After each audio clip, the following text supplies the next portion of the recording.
I'm wondering if we can focus a little bit more on the weaknesses and the ways to strengthen soft law. So first of all, as you both know so well, if you bring up soft law in a context of European policy planners, they're very quickly dismissive. And perhaps you can speak a little bit to what you think they misunderstand or do understand in the dismissals they're putting forward. The second question is, I'm wondering whether soft law can be subverted, whether the introduction or the illusion of soft law initiatives might be used by industry players who want to thwart any effective form of regulation.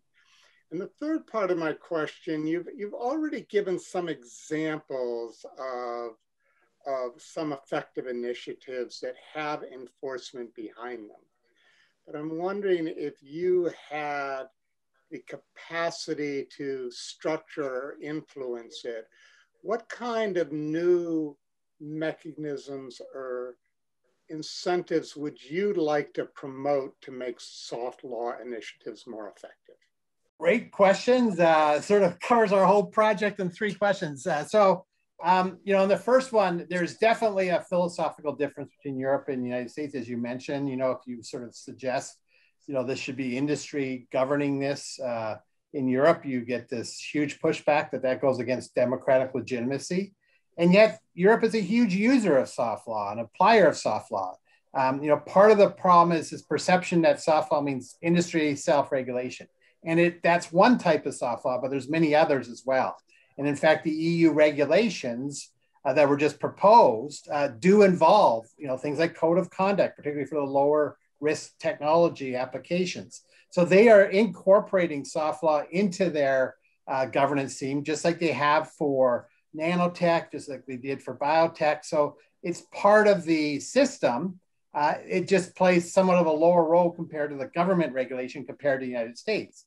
US is very strongly adhering to a soft law program approach. Under the last administration, it was expressly adopted, but under the new one, under the Obama administration, for example, was as well. In their reports, they recognize that hard law would be premature.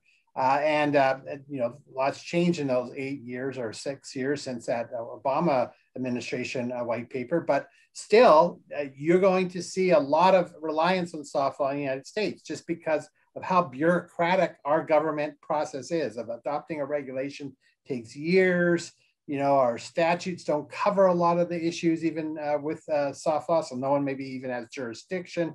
There's just a ton of issues in terms of, are we going to have any type of comprehensive regulation anytime soon?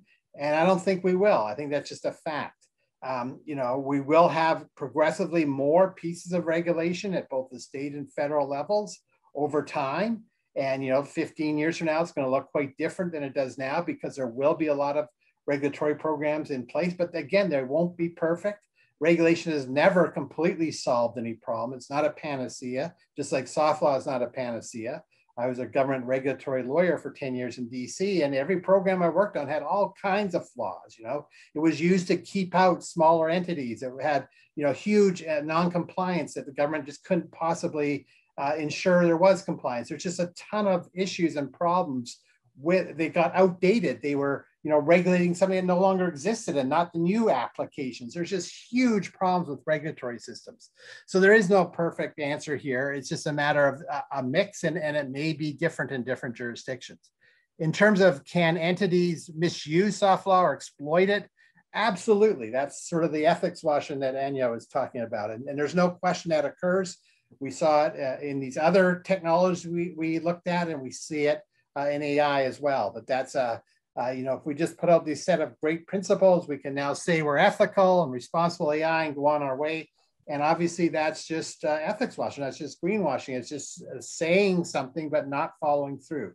So one of the things we're trying to emphasize in our project is that's not enough. Soft law cannot just be the principles. It has to be, how do you implement them? What is the implementation mechanisms? How can you provide assurance to entities, the public, governments, and so on, that these are being applied?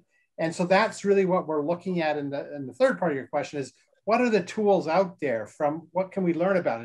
And, we've got a bunch of ideas, but we're really interested in talking with other people who have ideas, things like the supply chain.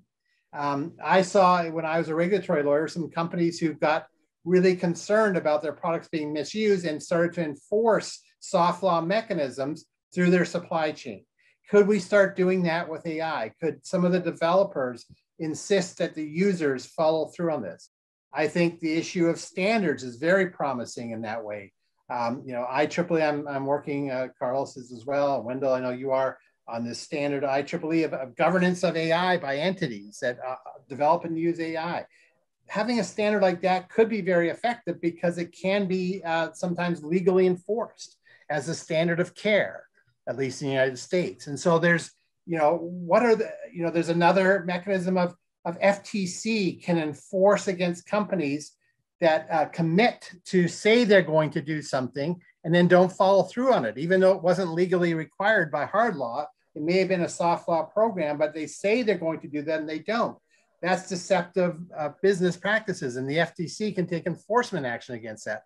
So insurers played a huge role in nanotechnology of helping to fill that gap because government was too slow to regulate because they had to go through all these hurdles and hoops in terms of defining things and test methods and all these things that take years to put in place for a government regulatory agency. Insurers were able to just put that in place instantly. And that had a huge impact on how companies actually handled the technology in many cases. So there are this set of tools. There's no one perfect tool, but there's a whole set of them that I think should be analyzed and put together as a package of these are the things, if you're going to rely on soft law, that have to be part of the concept, not just the principles.